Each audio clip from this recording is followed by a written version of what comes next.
So one of the ways the person stays in existence is to find fault, to find something against which you're relevant. You see, to find something against which you're relevant. You see, because if it's true that the person actually doesn't exist, you've got to keep finding a way to generate that which doesn't exist, right?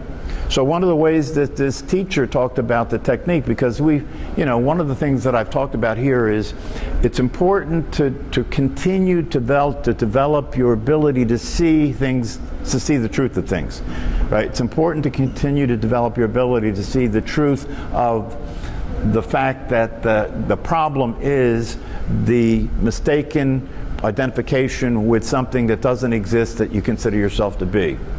It's important to consider to develop your ability to see that clearly, because without seeing it clearly and recognizing the implications of it, you won't be able to maintain the process necessary to wake up from that. Do you understand? Unless you understand that there is something that is inhibiting your ability to function, that unless you understand, to say it more succinctly, unless you understand that you're possessed, unless you understand that you're hypnotized, then you won't have the motivation and be able to do what's necessary to come out of it, to wake up. So that's why it's important to continue to be connected with and to keep touching the stone of the truth, keep touching reality, keep seeing the truth of it, keep recognizing the truth of it.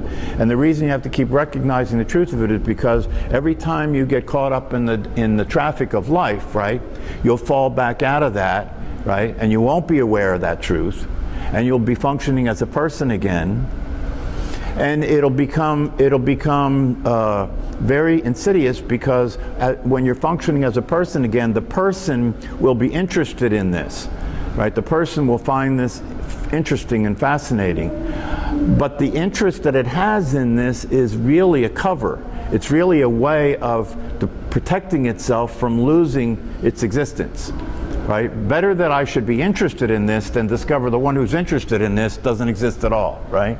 So it'll allow you to be interested in it, but that is insidious. That's still a way of staying in existence, and as long as that stays in existence, what will exist is the problem. So if you see this, then the question becomes, exactly what do I do to get out of this, right? This is something that you've asked, right? Exactly what do I do to get out of this? Because I understand what you're talking about, at least enough to know that it's important, right? I understand what you're talking about. But I need to have some precise way of dealing with this to get myself free from it. What would that be? And the person who is the major teacher of this direct way did speak of a specific way of getting yourself out of this. And one of the things that he said is that this non-existent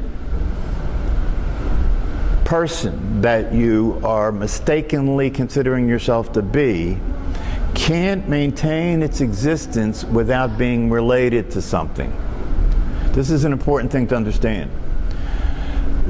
The you that you consider yourself to be can't exist alone. Just look at this. The you that you consider yourself to be can't exist alone, can't exist by itself, right? Because it doesn't exist. If it's existing by itself, it doesn't exist. It has no way of maintaining an appearance. Do you understand?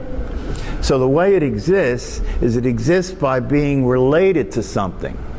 Therefore, it's the I that you consider yourself to be maintains its existence by connecting itself to something that it can say proves that it's there. Connecting itself to something that it can say proves that it's there. Now watch. If we talk about awareness, right, the way what you consider yourself to be will claim that and use it to cause itself to exist, it'll say, I am aware. And that will seem as if you're saying that I am awareness, but you're not. You're saying I am aware. Do you see the difference? And when that happens, it's using awareness to infer that it's real. Do you understand? It's using awareness to infer that it exists.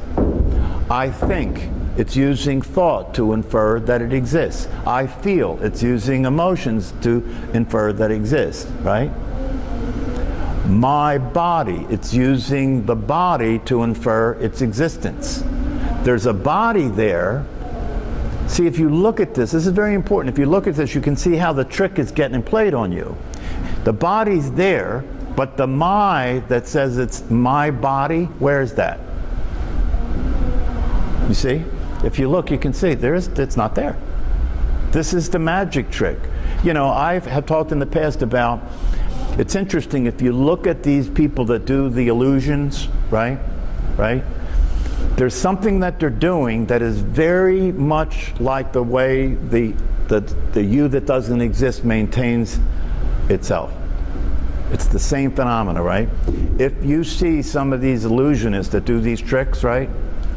And what appears to be happening, right? What appears to be happening, your brain and your mind concludes that it is happening. That's why you say, how did you do that? How did you do what? When you say, how did you do that, you're saying they actually did something, right? That they actually take somebody's phone, for example. This is one of the things that I remember seeing. They take somebody's phone, and then they take a bottle that somebody has, and they go like this, and they come out, and the phone's in the bottle, right? And you say, wow, how did they do that, right? And what you're doing when you say that is you're believing they did it, when in fact they didn't do it. They couldn't have done it, but you bought the trick, right? You put what you're seeing, and you had what you were seeing infer something that never happened. Isn't it true? Every single trick. See, once you see this, you never are fooled again by an illusionist. Because when they do it, you don't say, how did you do that? You just say, that's clever, right? And you know the one thing that people don't recognize that is the real clue to all of this, all of these tricks, right? Is that the obvious is what you ignore. The obvious is what you ignore. What's the obvious? What's that? You had a bottle with a phone or anything. Well, that's obvious, right? Right? But when you see the trick, you ignore that obviousness, right? You ignore the obviousness of it. There was one that I saw that a guy did where I forget how exactly what it was. Something like he took a dollar bill and he had somebody write something on the dollar bill and he folded it up and he put it in his pocket, and then he called a cop over, right? That was on the street, and he said to the cop, "Look in your shoe." So the cop looks in his shoe and there's a dollar. He says, "Oh, there's a dollar in my shoe." He says, "Unfold the dollar." And he unfolds the dollar and it has the thing written on it, right? And everybody goes, "Wow," right? And so what's the obvious that you don't see? What's that? He planted it. He planted what? The cop. That's part of the trick. Yeah, the cop's part of the trick. There's no trick. Nothing happened. Literally nothing happened, right? But the way that plays out, right, in the mind, because the brain and the mind believe appearances. That your brain and your mind believes appearances. So it's exactly the same thing when a thought arises in your mind and you conclude that you had the thought. There's no difference between that and the magic trick. It appeared that way and you just accepted that it was true. You ignored the evidence. You see, you're ignoring the evidence when you look at a magic trick and you say, "How did you do that?" You're ignoring the truth. You're ignoring reality when you say, "How did you do that?" And when you see the truth of it, the trick, all the tricks become they're not tricks anymore. Just obviously you can see that that's not what actually happened, therefore, and then you can see it's easy to know what the trick is. In most of these illusionist tricks, the thing that you are ignoring is that the person that is being worked with is part of the trick. They're in on the trick. So it's the same thing, right? When you're experiencing, so this is the thing. So this teacher said the specific technique to undo this, right, is for you to recognize that the you that you consider yourself to be can't exist by itself. It can only exist in relationship to something. So I am sitting here. You see, it's constant. Everything, anything that you can say involves this illusion.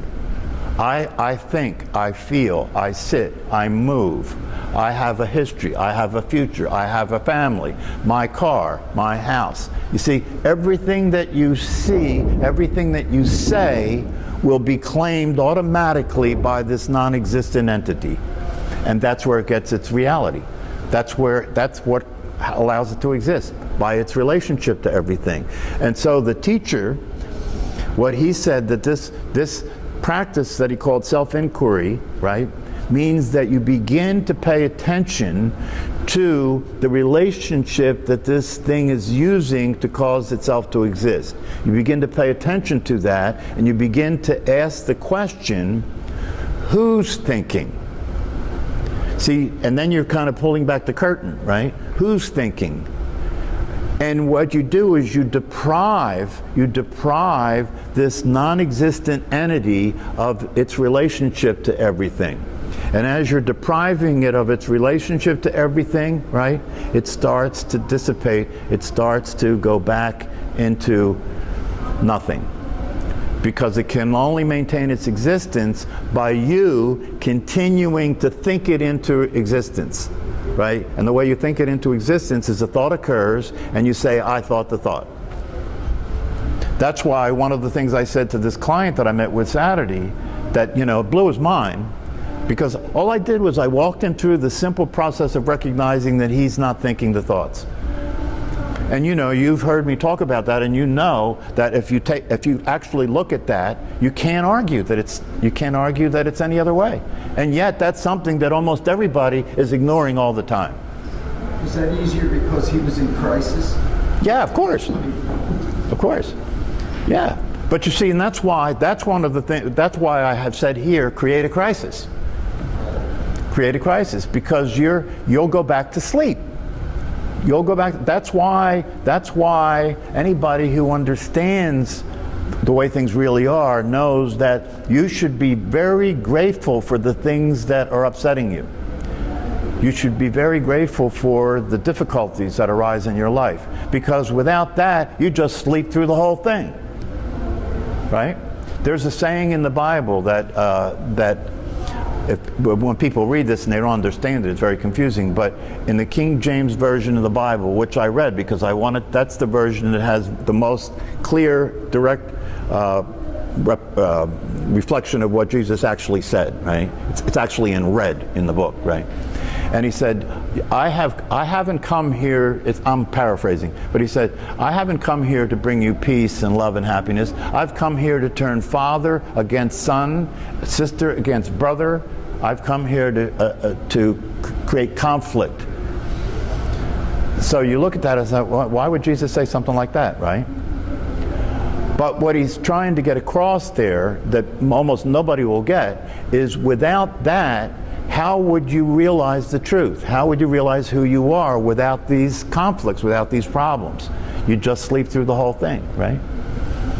So that's why crises are useful. And the way that you start to see things when if you're really committed to having this work, you begin to see that life is serving you when it's presenting you with difficulties and upsets. If you use them to recognize what's actually happening, right? Because if you use them to recognize what's actually happening, you can use them to demonstrate the truth. You can use them to demonstrate that what you are as awareness itself is not That's not happening for that. It's happening for the person. That's why this teacher said, the way to get the person to disappear, right? See, the thing is this, you can get that it's not real. You can get that as a concept. You can get that intellectually, right? You can get that it's not real, but it'll still appear. It'll still persist, even though you get that it's not real, right? So you still have to undo what happened that caused it to exist, right? Because your brain and your mind have it that it's real and it does exist, right? So you can see that that's not true, but in having seen that it's not true, you still have to get it you have to get this undone somehow. And the way you get it undone is by paying attention to the way it is using everything that's happening to infer that it exists. You have to pay attention to that. So everything that's happening, you have to start to practice. This is what the self-inquiry is. You have to start practicing everything that's happening. Who is experiencing that? And when you look to see the truth of it, you'll see that if you look and you see who is experiencing that, what you'll see is that there is a thought and there's awareness. That's what's real. That's what's there. There's a thought and there's awareness. So when you ask who is experiencing that, you're really looking at that time to see what's true, what's really true here. You know? And what you'll come to at some point by doing that is you'll see that all that really exists. So in the beginning it's like there's the thought and then there's the awareness of the thought. But then if you continue to look at this, eventually what happens is you realize that even that isn't true. Even that, the awareness and what it's aware of are not two things. Even that's not true. And then what happens is all there is what's happening. That's actually the truest truth, right? Right now, the truest truth about what is there for you is all there is what's happening, right? Because I say there's the thought and the awareness of thought, right? But awareness is nothing. Awareness has no form, has no shape, doesn't exist in time. So you can just take that out, right? It's there, but it can't be seen, it can't be recognized. It's what you are, right? It's what you are. But what you are is nothing, it just exists. So really all that is there is what's happening. That's the truth. That is all that exists is what's happening. And if that is all that exists is what's happening, there's nobody for it to happen to. And that's the end of the suffering. Can you see that? If all there exists is what's happening, and it's not happening to anybody, there's nobody to judge it, there's nobody to reject it, there's nobody to try and control anything, there's nobody to react to it. It's just what's happening. I say that that's actually the truth of what's happening right now for you. Everything other than that is being made up, isn't it? I mean, if you look at it right now, what there is for you right now is what's happening. Yes? That's what there is for you, right? Anything else you add to that, you're making it up. Can you see that? It's pretty simple. It's actually, all there is what's happening. Anything that is added to that, I could say you're making it up, but you're not even making it up. You're not even making it up. It's just something that happened at some point that brought into existence that there is an experiencer of what's happening. Do you understand? Somewhere early on in your life, what got brought into existence was this idea that you're a separate body and that you're a person and so forth. That got brought into existence. But it's only an idea. It's not as real as what's happening is. What's happening is what's happening. But that other business of it's happening to me is an idea that got brought into existence, that got believed, that got part of your conditioning, that got incorporated into your brain, and so now it continues to manifest itself as if it is real. When in fact, all you have to do is pay attention, and you'll see that it's not there. This is the most direct way. If you talk about how do I get out of this, right? The answer to that is you pay attention to what? To the truth. You pay attention to what's actually happening. What's actually happening? What's happening? That's all that's happening. Isn't it? What's happening is all that's happening. All you have to do is keep paying attention to that, right? And by doing that, you're starving the illusion of its need to be related to what's happening to infer that it exists. Do you understand? You're starving the illusion of what's not real from using what's happening to infer that it's there. This is the trick. This is the trick. But just like the tricks, when you say, how did you do that, right? You're missing the trick, right? You're missing the trick. Because what's happening is claimed by, see, this is one of the things that Paul Hederman says that I like.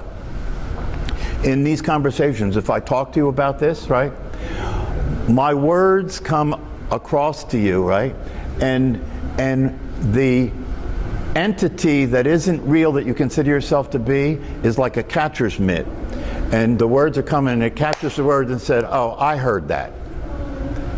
You see how it's like keeping you from seeing reality? It's like the words come across and it's like, okay, and it happens so fast you can't beat it, right? You can't beat it. That's why when I interact with people about this, and what they right after we talk about the truth, right after we talk about the way it really is, right? I'll ask them for something and they'll come back and they'll speak from the lie. A moment later, they'll speak from the lie. That's how fast this non-existent identity has captured what happened, turned it into I am thinking, right? I am here, I am sitting, I am listening, right? And therefore I will respond to you. Like, yeah, I understand that. Good.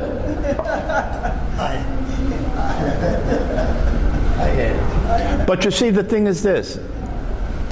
The language, at some point, the language becomes, it's not relevant what the language is, because what's relevant is where you're coming from, not what you're saying, right? Because if you're awake and aware and you know who you are as the reality of what you are, you're still going to say I, right? But it's going to be, that I that you speak will come in two versions. It'll be the I that you speak to be polite, right? Because in the game that we're all playing, you know, you have to keep playing the role, right? So you'll say that I, right?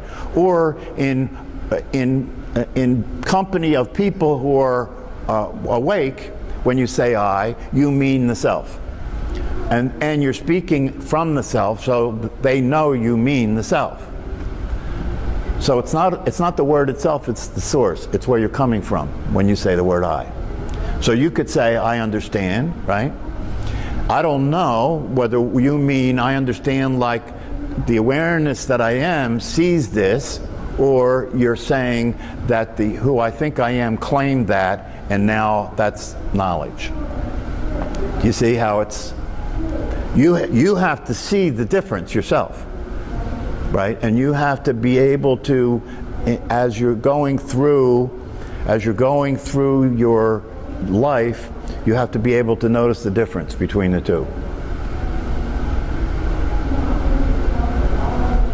And only then can you let go. Only then, see, there's nothing, until you know the difference, until you can make the distinction between that which is claiming everything as its, right? My thoughts, my feelings, until you make that distinction, until you can see that distinction, there's nothing to let go of.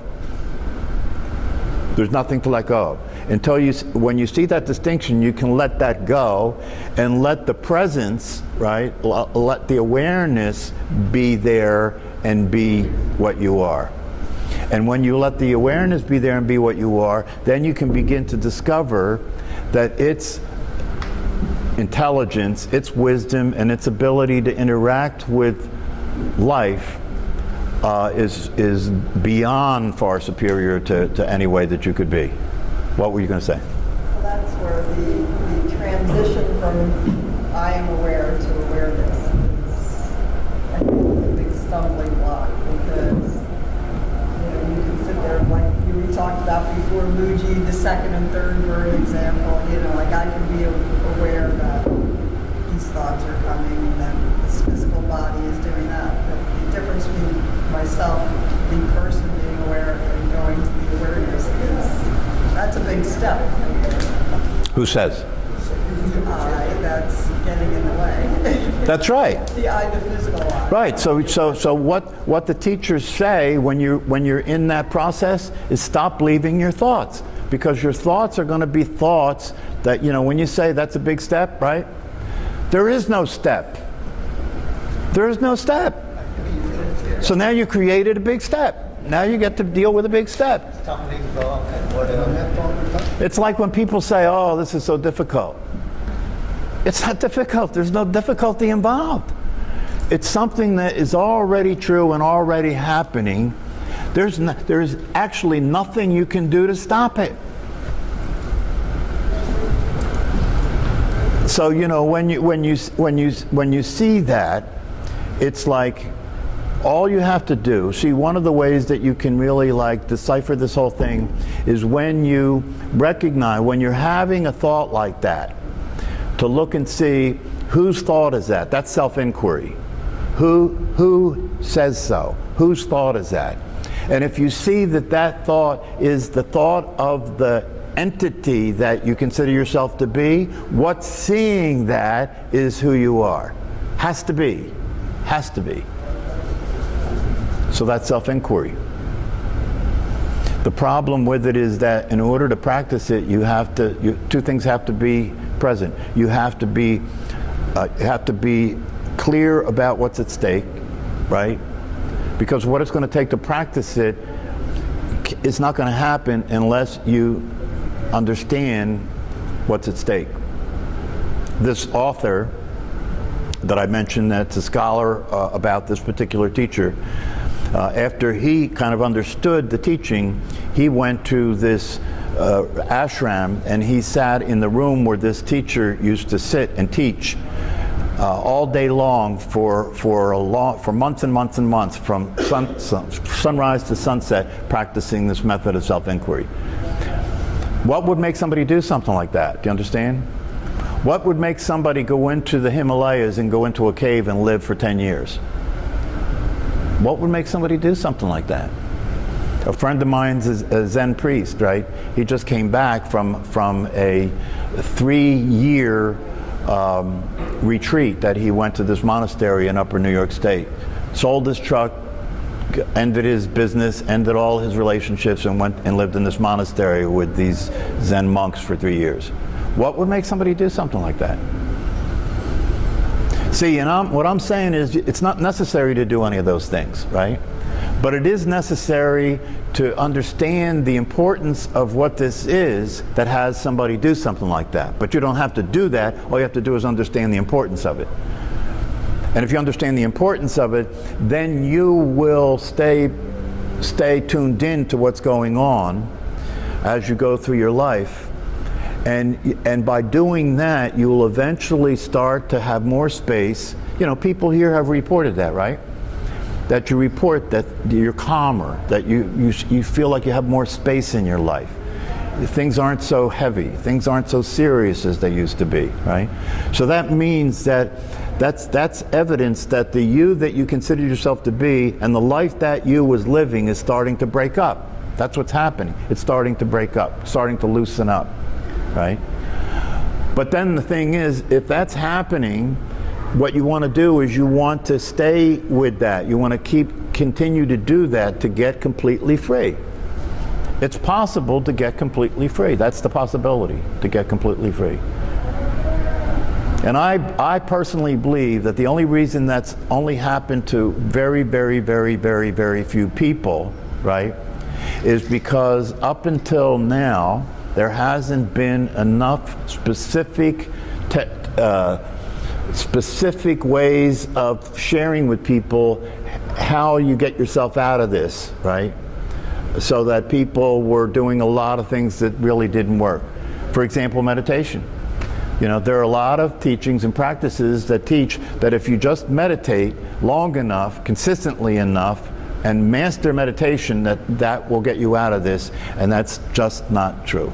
As a matter of fact, if you continue to meditate, and the you that's meditating is the you that's the problem, you are deepening your identification with the illusion. You're getting farther lost by doing that over time. So we're now in a place where there are people who are realizing that those were mistakes. What we have to do now is just stay tuned in to the actual truth of what's going on here, recognize that, recognize the truth of who you are, right? And then be motivated enough, be fired up enough, experience the importance of what's at stake here to stay awake and stay tuned in to what's happening. So from a moment to moment, you can keep turning your attention back to the truth of what you actually are. And by doing that, you're depriving the illusion. And the longer you deprive the illusion, the harder it will be for it to stay in existence, and eventually it'll disappear. See, that's the goal. The goal is you want who, it sounds crazy, right? If you said this to somebody that hasn't been here for a while, they would think it was pretty crazy. The goal is to have you disappear. To have the you that you have believed yourself to be, the you that considers itself to have a body, the you that you consider yourself to be real, the you that has the problems that you have, the you that has the story you have, all that, right? Right? The solution is to have that disappear. And if that disappears, what will be here is just what's happening. And it won't be a problem.